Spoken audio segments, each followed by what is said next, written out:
Hello there, ladies and gentlemen. This is Multribe coming at you here, and this is Game 2 of STX Seoul versus SK Telecom 1, and this is Kal versus Best on Destination, and you are seeing Kal on the left there, Best on the right. You can see on the bottom in the middle that the two times these guys have played against each other in their lives, Best has won both those games, so Kal has a lot to prove here.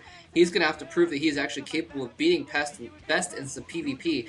Now, I was saying before, statistically, Protoss versus Protoss is Kal's worst matchup, but I know that he has some really good PvP in him. He's really capable at it when he wants to. I mean, he's beaten some really top Protoss players. I mean, Stork is like one of the PvP masters of the world, and he's beaten Stork in a best of, I believe, in like a quarterfinal or something like that. Yeah, and so he has it in him to play some really stellar Protoss versus Protoss, and so I'm anxious to see what he can bring out here against Best. Best has actually been practicing.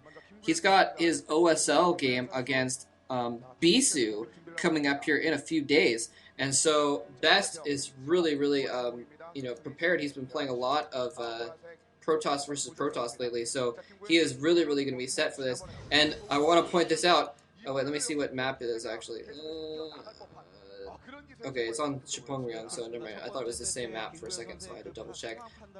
So if he was preparing Protoss versus Protoss on this map, Cal would have a really tough time beating him in that. But anyway, by the way, Cal is the red Protoss at the 6 o'clock position, and or 5 o'clock position, I guess.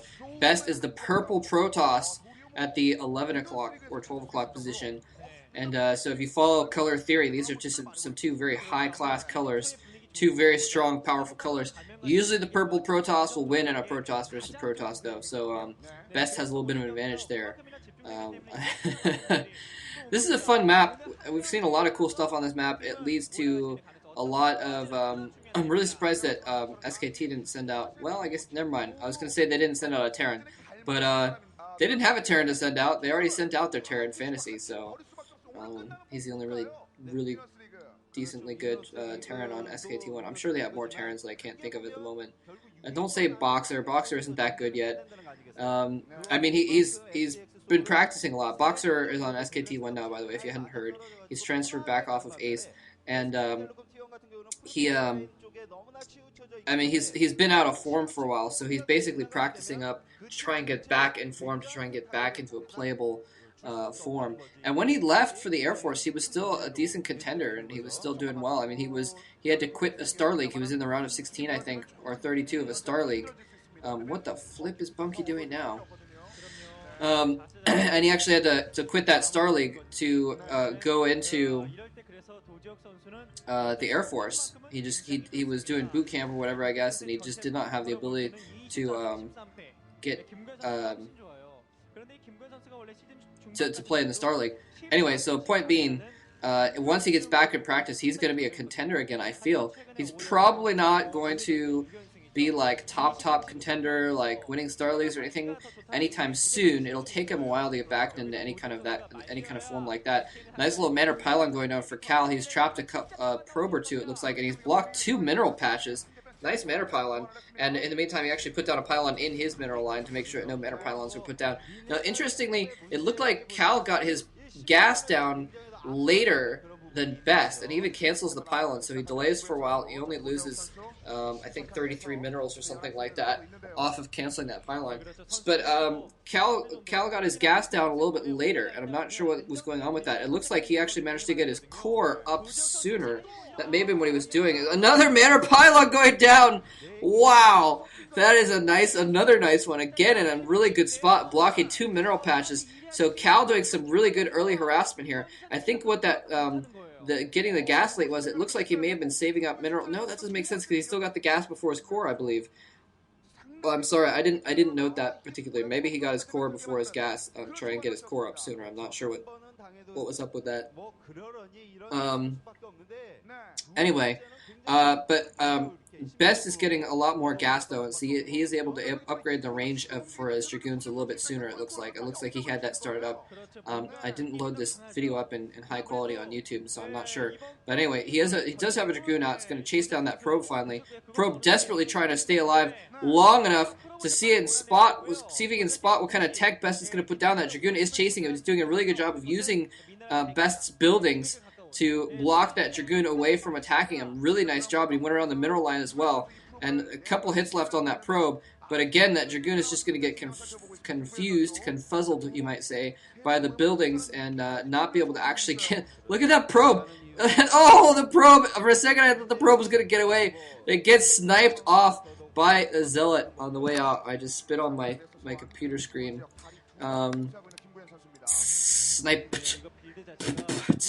Anyway, Robo going down, and that's, again, pretty much to be expected when you only see that one gateway there. But again, you know, a lot of times you'll delay your tech, delay putting it down until that probe is dead in your base. I don't know if Best ever even got a scout in Cal's base. I'm sure he did. They were paying more attention to the much cooler scout that Cal had in Best's base doing miter pylons and what have you.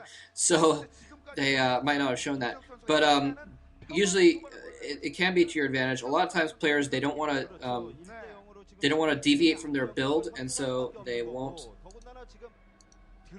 Uh-oh, it just skipped a little bit. I'm not sure if this is gonna be off sync now, but I'll try and fix it later if it is, I guess. Anyway, sometimes they won't want to deviate from their build one iota, even if it means that they're actually going to show their tech to their opponent. But sometimes they'll also wait a little bit, try and kill off that probe before putting down their tech, and then you don't know if they put down a Robo or if they put down a Citadel, and they're going for a DT rush instead. Something else popped up on my screen, and so I had to hit OK to get it to go away, the little window to go away, and then it sounded like the YouTube video skipped for a moment, so I'm really hoping that this isn't off sync now. That would be pretty bad, but yeah, if it is, I'll figure it out and I'll try to re-upload it. Anyway, Citadel now actually going down for Best, so he's gotten for both actually. He's gotten for the Robo first, getting Observatory, which is a really safe move. Both players getting the Citadel after the Observatory, so both players are going to get OBS out, and then try and rush to Dark Templar to try and do some damage there. Now they could theoretically just also go to High Templar or whatever. By the way, Best now getting his expansion up. You can kind of see the effect of all that harassment because Best's expansion up a little bit later. All that could have just been that he just didn't feel secure in getting that expansion up because he'd been harassed so much. It could have just been coincidence as well. But Cal having an expansion up a little bit sooner, not going to be terribly significant, but it might be significant in the short term if he can get another Dragoon or two out by having just a superior amount of what have you. But yeah, Best now putting a few Dragoons back behind his base, just in preparation for he doesn't know if there's going to be a Reaver drop or what there might be. But both players getting their archives up, and this time Cal has gotten his archives up a lot before Best has. I'm not sure if he may go for a DT drop.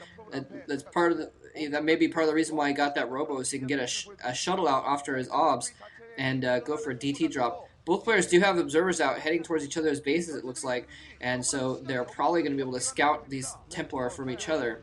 And both players getting a forge as a result. What was that? Oh, that was an observer. I was like, is he attacking his probes? But no, he spotted it. Cal's observer in his mineral line and was just hunting it down there. So both players do have observers out, so Dark Templars are not going to really do much to either player. So it's really going to turn into a longer macro game at this point, where it's going to be more down to strategy, and they're both going to have high Templar attack. So when they meet with big armies of Dragoons in the middle, or wherever they do meet, there's going to be a lot of storms, and it's going to come down to who can storm the other's Dragoons better, and also who's going to have more Dragoons, who's going to have a better macro and macroing up their Dragoon rate, Dragoon numbers rather. So yeah, both players putting down random pylons in random spots just to kind of spot for when the other one is going to move out and try and take a base or something like that. Dark Templar is out for Kal, so he has decided to get at least one Dark Templar just to try and do some harassment. He may go and try and kill off any probes that are going to start up into expansion for Best or anything like that. It's hard to tell what he's going to do, but anyway, but it looks like Best still has a couple Dragoons in the back just in case of a drop of some kind, which is a prudent move. He could come in with a shuttle with like 4 Dark Templar in it and fly it straight into the mineral line and kill off that cannon very, very quickly. That could be something, or he could be thinking about quick Templar drops as well. So it's really prudent to have those Dragoons back there just to protect against something like that, because that can turn the game